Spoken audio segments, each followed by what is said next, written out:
দেশে ডিজিটাল ব্যাংকের লাইসেন্স পেতে কমপক্ষে ৩০০ কোটি টাকা পরিশোধিত মূলধন লাগবে। গতকাল বাংলাদেশ ব্যাংক থেকে জারিকৃত এক প্রজ্ঞাপনে এই নির্দেশনা দেওয়া হয়। আগের নীতিমালা অনুযায়ী ১২৫ কোটি টাকা হলেই এ ধরনের ব্যাংকের লাইসেন্স পাওয়ার সুযোগ ছিল।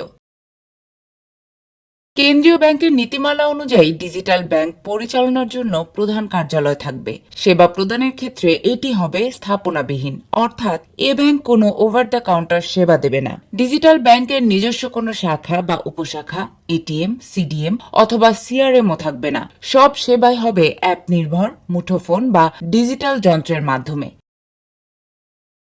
ডিজিটাল ব্যাংক থেকে দিনরাত ২৪ ঘন্টায় সেবা মিলবে। গ্রাহকদের লেনদেনের সুবিধার্থে digital bank virtual card, QR code ও অন্য কোনো উন্নত প্রযুক্তি ভিত্তিক পণ্য দিতে পারবে। তবে লেনদেনের জন্য কোনো প্লাস্টিক কার্ড দিতে পারবে না।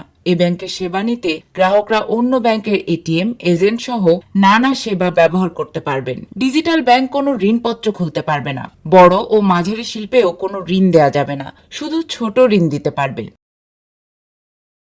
লাইসেন্স পাওয়ার ৫ বছরের মধ্যে প্রতিটি ডিজিটাল ব্যাংকে প্রাথমিক গণপ্রস্তাবনা আনতে হবে বলেও নীতিমালায় উল্লেখ করা আছে। আইপিওর পরিমাণ অবশ্যই উদ্যোক্তাদের প্রাথমিক বিনিয়োগের ন্যূনতম সমান হতে হবে।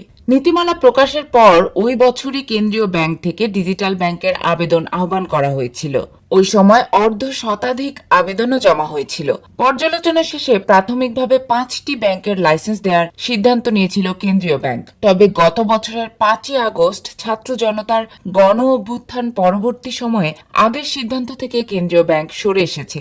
এখন নতুন করে ৩০০ কোটি টাকা মূলধন রাখার শর্তে ডিজিটাল ব্যাংকের লাইসেন্স দেওয়ার কার্যক্রম শুরু হয়েছে।